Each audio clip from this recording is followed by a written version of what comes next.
Now we're going to take a look at another polynomial inequality. This time it's already been factored, so we can see the three individual factors, the x minus 1, the x plus 3, and the x plus 5.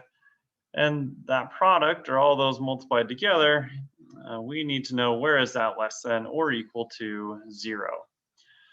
So if this wasn't factored, or if everything wasn't on the same side, I'd want to bring everything over to the same side, set the inequality less than or equal to 0, and then factor it all out. But where it's already been factored, that saves us a step, and we can just jump straight into finding the zeros.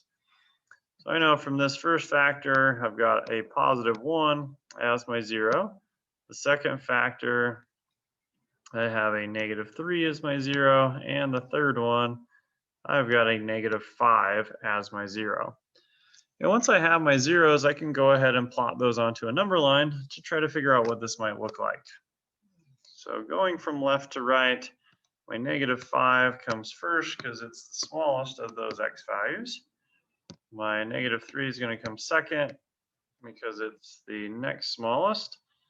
And then my positive 1 is going to go on the far right because it's the largest of those three zeros that I had. Now I want to test some intervals, or I want to graph the polynomial, whichever version works better for you.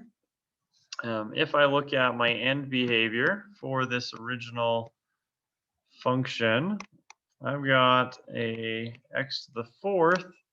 So my end behavior is both sides are going to be going up because I have a positive coefficient. I've got an even exponent.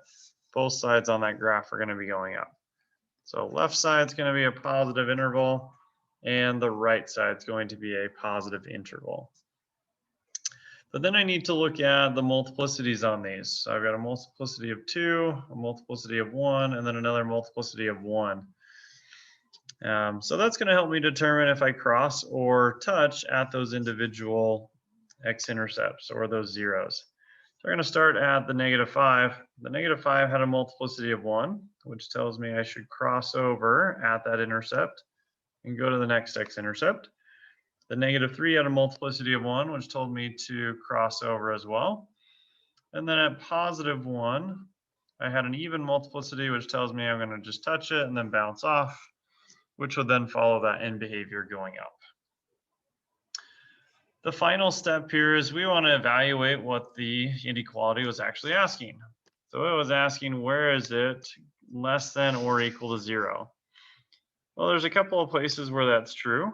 I've got this interval in between negative 5 and negative 3, but then I've also got this singular point right here where it equals 0.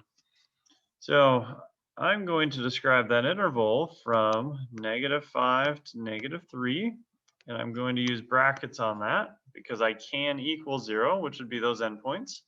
And then I'm going to union that with just one value, where x is equal to 1. And that would be my interval notation for the solution to that inequality.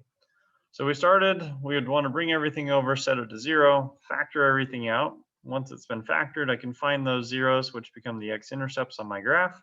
I can use end behavior and multiplicity to help sketch out the graph.